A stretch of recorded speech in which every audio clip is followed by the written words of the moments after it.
RP Singh ji आपके पास आते हुए, प्रियंका कक्कड़ जी एक साथ फिर सभी का जवाब दीजिएगा। मैं संदीप दीक्षित जी का जो वीडियो आप चला रहे थे दोबारा से प्लीज एक बार प्ले कर लें।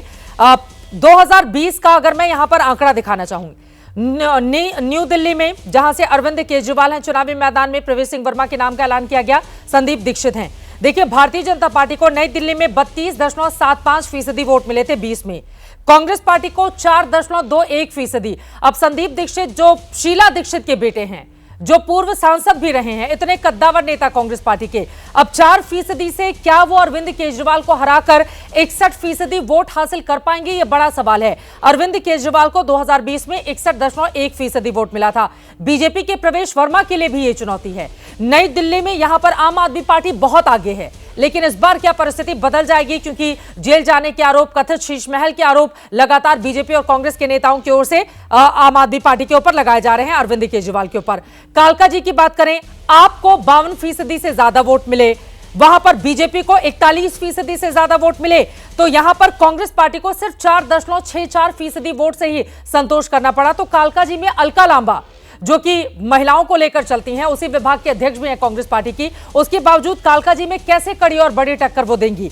जंगपुरा में कांग्रेस पार्टी ने बाकी दोनों के मुकाबले जंगपुरा में बेहतर परफॉर्म किया, लेकिन फिर भी वो तीसरे नंबर पर रही थी 15.22% के साथ, आम आदमी पार्टी 50% के साथ और भारतीय जनता पार्टी 32.77% के साथ। अब आरपी सिंह जी, मेरा ये सवाल है, देखिए तीनों ही जगहों पर, जिन 3 मुख्य सीटों की हम बात कर रहे हैं, वहां पर आम आदमी पार्टी का वोट शेयर इतना ज्यादा है कि उसको भर पाना आपके लिए बहुत मुश्किल होने वाला है आरपी सिंह जी।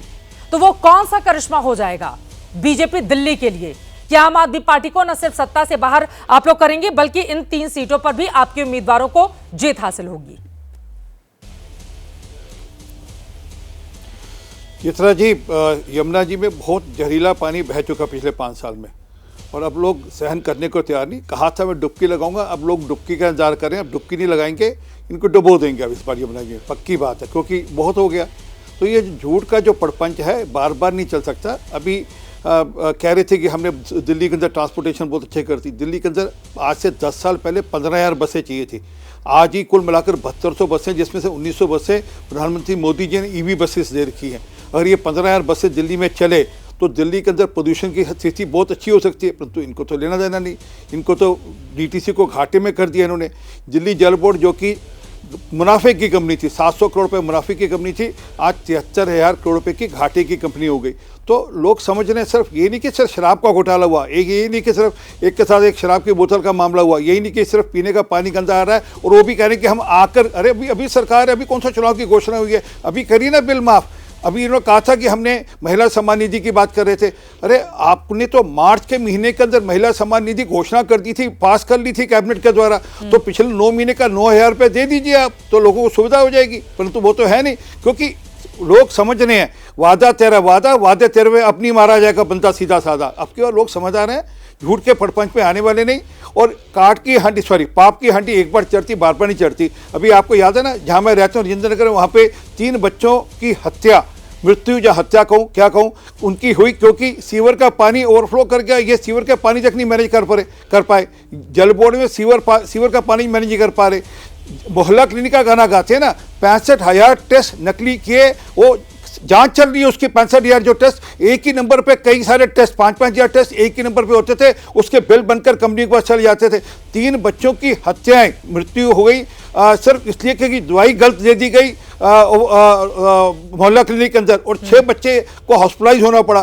तो इनके हर क्षेत्र के अंदर आप एक के बाद एक नहीं, हाँ झूठ का घोल, वो याद है ना, एक घोल लेकर आए थे पराली जलाने के लिए। ये घोल बहुत बढ़िया है, कोई 25 लाख का घोल खरीदा था कि ये हम पंजाब की पूरी पराली का घोल कर देंगे, परंतु वो उसके ऊपर कोई, मुझे जो याद है, कोई 60 लाख रुपए का विज्ञापन खर्चा था। वो क्या हुआ उस घोल का? तो ये क्या, ये सब घोलमाल है, लोग समझते हैं। और इस बार गोल नहीं, घोलमाल, तो ये घोलमाल है, लोग समझते हैं। इस बार इनको वोट देने वाले नहीं। जी आप जवाब दे दीजिए उनके आरोपों पर। बोलेंगे और बार बार विज्ञापन देकर जरूर, ठीक है, वो कह रहे हैं कि बार बार विज्ञापन देकर कितना भी माहौल बनाए, लेकिन झूठ कब तक बोलती रहेंगे।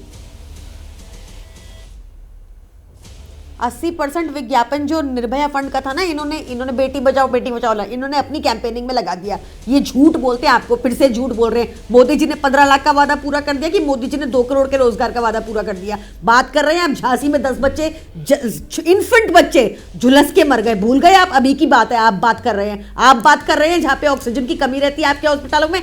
आप बात कर रहे हैं जहां आपके राज्यों में सबसे ज्यादा महंगाई देश की होती है, सबसे कम महंगाई दिल्ली में, सबसे कम जॉबलेसनेस दिल्ली में। हरियाणा के बच्चों को आप इजराइल भेज रहे हैं युद्ध में, वहां की बात करेंगे आप? यहाँ के बता के आप बताएंगे क्या? आप क्यों घूम रहे सब जगह? सुनिए, आप सुनिए, दिल्ली की बात आपने झूठ बोला। हम लोग पानी से पैसा नहीं बनाते। आप बीच में क्यों बोल रहे हैं? मैं बीच में बोली आपके, झूठे कहीं के।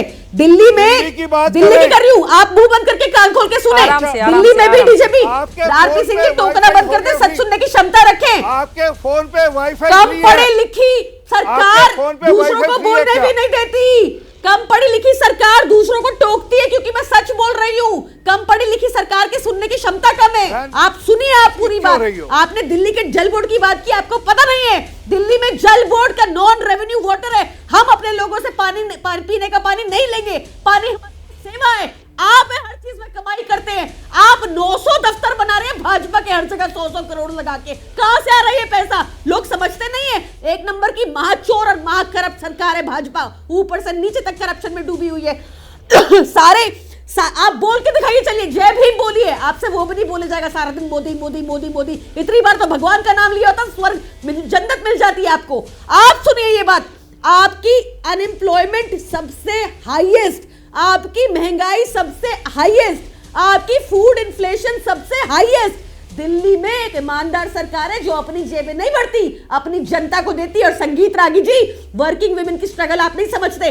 100 काम कर रही हूँ उसके फोन में। आपकी तरह व्हाट्सएप नॉलेज नहीं है मेरी। अनपढ़ नेता नहीं हूं मैं, पढ़ी लिखी हूँ। बोले संगीत रागी जी।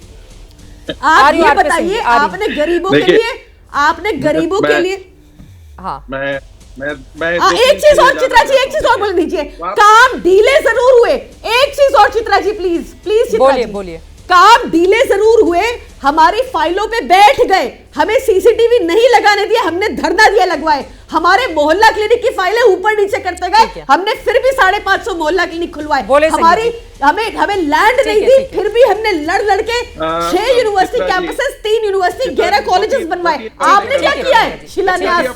ठीक है, बोलिए प्रियंका जी, आप बोलने दीजिए। देखिए, आपने 2020 तक वादा किया था कि 1000 मोहल्ला क्लिनिक होगा। आप आज तक 553 मोहल्ला क्लिनिक आज तक आप बना पाई हैं। और हमने देखा है कोविड के समय आपने पूर्वांचलियों के साथ क्या ट्रीटमेंट किया था। उनको आप नोएडा के बॉर्डर पर जाकर के छोड़ दे रहे थे। तो हम लोगों ने सब देखा है, टैंकर माफिया का हमने देखा है कि किस प्रकार के व्यापार आप लोगों ने करवाया है दिल्ली के अंदर। इस प्रकार की स्थिति दिल्ली में मैं भी 40 साल से लगभग रह रहा हूँ। इस प्रकार के धंधे मैंने नहीं देखे हैं जो आम आदमी पार्टी ने कहा है। एक बात मैं जरूर कहना चाहता हूँ चित्रा जी, कि ये जो परसेप्शन है कि 50% से ज्यादा आ गया तो उसे कैसे पाटा जा सकता है। भारतीय जनता पार्टी को भी यही गलतफहमी थी उत्तर प्रदेश में कि हमारे जीत का आंकड़ा जो है लोकसभा में 3 लाख है, 4 लाख है, वो हम हार नहीं सकते हैं किसी भी स्थिति में। ऐसी बात नहीं है। आज के दिन में अरविंद केजरीवाल चरित्र के स्तर पर, राजनीतिक चरित्र की मैं बात करता हूँ, मैं जब ये आप इसे गलत तरीके से आप मत इसे दर्शक व्याख्या लें। राजनीतिक चरित्र के मामले में आज अरविंद केजरीवाल न्यूनतम स्तर पर है।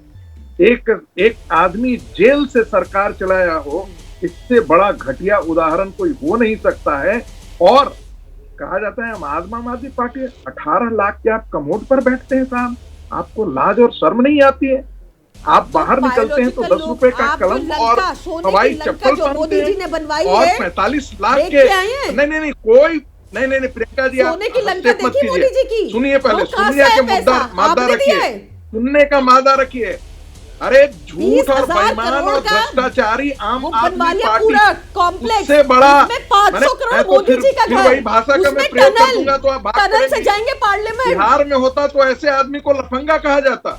बिहार में ऐसे आदमी को कहा जाता तो आप बोल ही कर सकते हैं। मैं नहीं कह रहा हूँ, मैं तो नहीं कह रहा हूँ, लेकिन ऐसे आदमी को क्या कहा जाता क्या कहा जाता है ऐसे आदमी को आप जो दो सत्ता मुंह नहीं सांप छोड़ना है, क्या चाहता कहा है, जाएगा? जो सत्ता ईमानदारी नहीं से छोड़ना जनता के चाहता लिए है, काम ऐसे आदमी करे, को क्या कहा जिससे जाए? आप बिल्कुल 20 डरे, महल में रहने झूठे वाला केस में आदमी। देखिए वक्त हमें इतनी कहता है ही कि इजाजत बड़ी देता है। गाड़ी आप बनने तमाम देंगे। मेहमानों का बहुत धन्यवाद हमारे साथ महादंगल का हिस्सा बनने के लिए। एक दूसरे को कट्टर बेईमान बताने की कोशिशें यहां पर लगातार जारी हैं और आज तो गृह मंत्री अमित शाह की ओर से बकायदा रेट लिस्ट कथित शीश महल के भीतर जो सामान है उसका लेकर आए थे और इस मुद्दे पर जबरदस्त तरीके से आम आदमी पार्टी की सरकार को घेरने की कोशिश की गई है। अब अरविंद केजरीवाल का दिखेगा दम, जिस तरह से रोज रोज वो नई नई घोषणाएं कर रहे हैं, या फिर इस बार बाजी मार दी जाएगी बीजेपी या कांग्रेस पार्टी के लिए कुछ बड़ा और अच्छा होगा।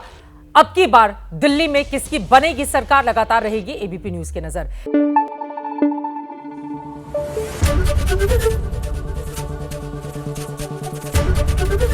एबीपी न्यूज आपको रखे आगे।